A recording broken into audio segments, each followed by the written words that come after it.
As bênçãos são maiores do que nós. Tendo a rainha de Sabá ouvido a fama de Salomão com respeito ao nome do Senhor, veio prová-lo com perguntas difíceis. 1 Reis 10:1. Em nossos dias, predomina uma visão egoísta e egocêntrica de todas as coisas.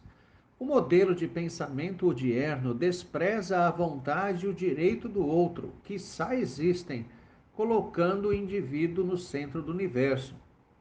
Há alguns anos, ainda era possível mostrar a alguém que ele estava errado. Para tanto, bastava valer-se de princípios comuns pelos quais todos mediam o certo e o errado. Todavia, nos dias atuais, ainda que se consiga algum princípio comum, a pessoa simplesmente não se vê acusada, pois a realização de sua vontade é o que importa.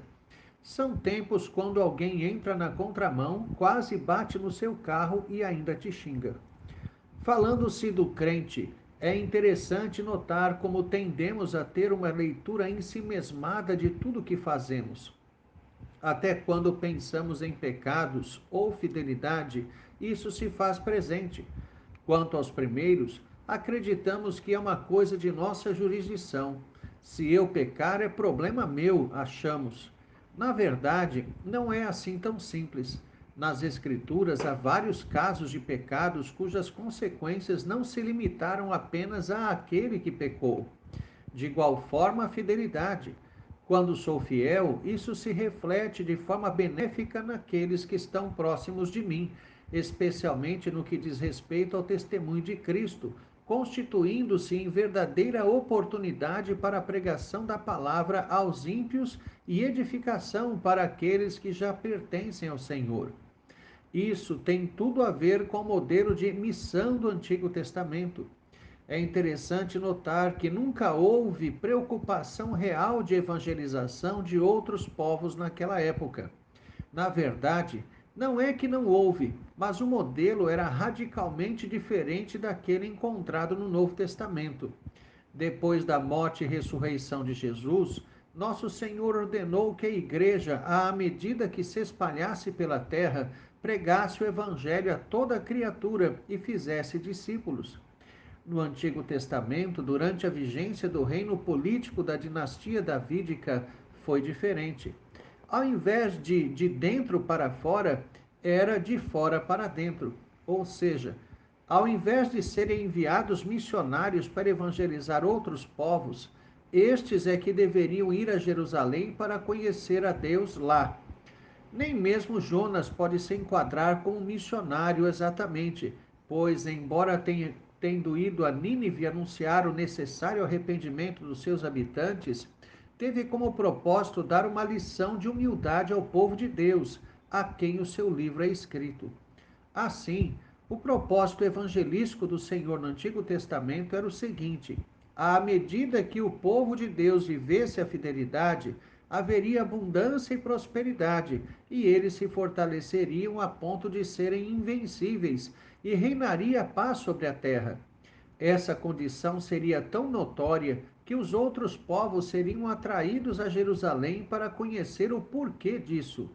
Era um só, o Deus de Israel. Certamente a fama de Salomão não se deu apenas por sua sabedoria, mas pelos seus atos modelados por ela. Toda sabedoria impressiona por seus efeitos na construção da vida da pessoa e de seus resultados.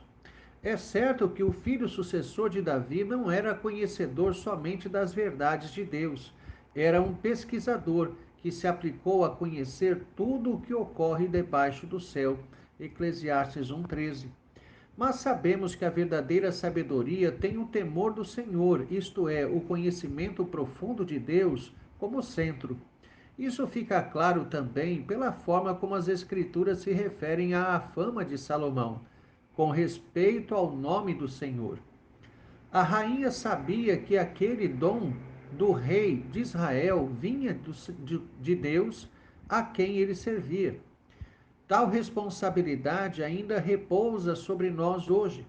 A proximidade do Senhor modelará os meus atos. Tal fidelidade afetará positivamente os que estiverem próximos, pois as bênçãos resultantes manifestarão necessariamente o doador das bênçãos. Que coisa maravilhosa entendemos que as bênçãos de Deus avançam as fronteiras de nós mesmos, beneficiando a outros com o testemunho do Senhor em nossa vida. Essa deve ser a nossa visão. Todo acontecimento em nossa vida extravasa nós mesmos, alcançando outras pessoas com o testemunho de Deus. É como se disséssemos que as bênçãos são maiores do que nós. A pregação sobre Deus está presente em nossa vida mesmo nas dificuldades. Não há maior oportunidade de testemunho do que os momentos de nossas maiores tristezas. É aí que a presença de Cristo e a obra do Espírito mostrarão a enorme diferença que há entre um salvo e um perdido. Tenha um excelente dia na presença do Senhor, Reverendo Jair de Almeida Júnior.